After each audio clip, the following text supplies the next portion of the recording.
Kipawa cha mtoto kinakuja na changamoto mbalimbali, na kwa wazazi walio wengi au walezi wa hicho kipawa kikianza kuchanua, wanajisahau kabisa ya kwamba huyu bado ni mtoto, anastahili kukua.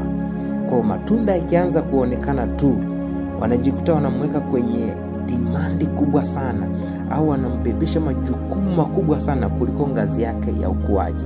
Sasa ambacho kinatokea, aidha mtoto atasacrifice ukuaji wake wa kisaikolojia na kukimbizana na dimandi ambayo kipaji chake au talent yake inataka, au anaweza akajikuta anaishi kwenye standard za hali ya juu sana kuliko ngazi ya makuzi, ambao inaweza ikaathiri ukuaji wake. Jambo lingine ambalo huwa linatokea, wazazi au walezi wa ile ndoto huwa wanajisahau sana kumexpose kwenye stimulation kubwa sana, hyper stimulation kubwa sana, kama labda disco. Ni mtoto bado ni mdogo, anampeleka disco, maeneo ya starehe sana. Sasa mtoto huyu akisha kuwa na hyper stimulation, kinachotokea akishafika katika umri wa mbele sana, anajikuta kama hana radha yote, yani anakuwa na dopamine junkie.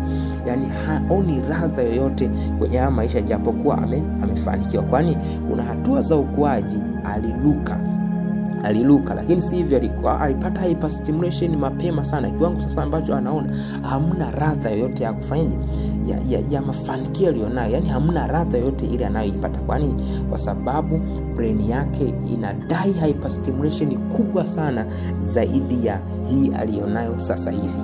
Kwa kadiri anavyozidi kufanikiwa, ile hyperstimulation aliyoipata inadai tena au exposed kwenye maeneo ya starehe sana, kiwango ambacho anakuwa hawezi kukeep up. Yani unakuta hawezi tena kufurahia yale maisha ambayo alistahili kufurahia kutokana na mafanikio yake.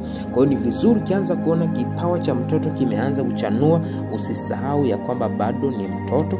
Hakikisha umtengi na lika lake la watoto, asijichangae sana na watu wazima, japokuwa kipawa chake kina demand aende kuwahudumia watu wazima, sawa, lakini aende kuwahudumia, lakini ile michezo mingine ya kitoto na watoto wenzake asiache kabisa, aendelee kuwepo. Hapo jambo lingine la msingi, hakikisha haumexpose kwenye starehe kubwa sana kuliko uwezo wake wa kubeba. Ukifanya hivyo, huyu mtoto atakwenda hatua kwa hatua na atakuwa na enjoy na maisha yake, hatakuwa na dopamine junkie.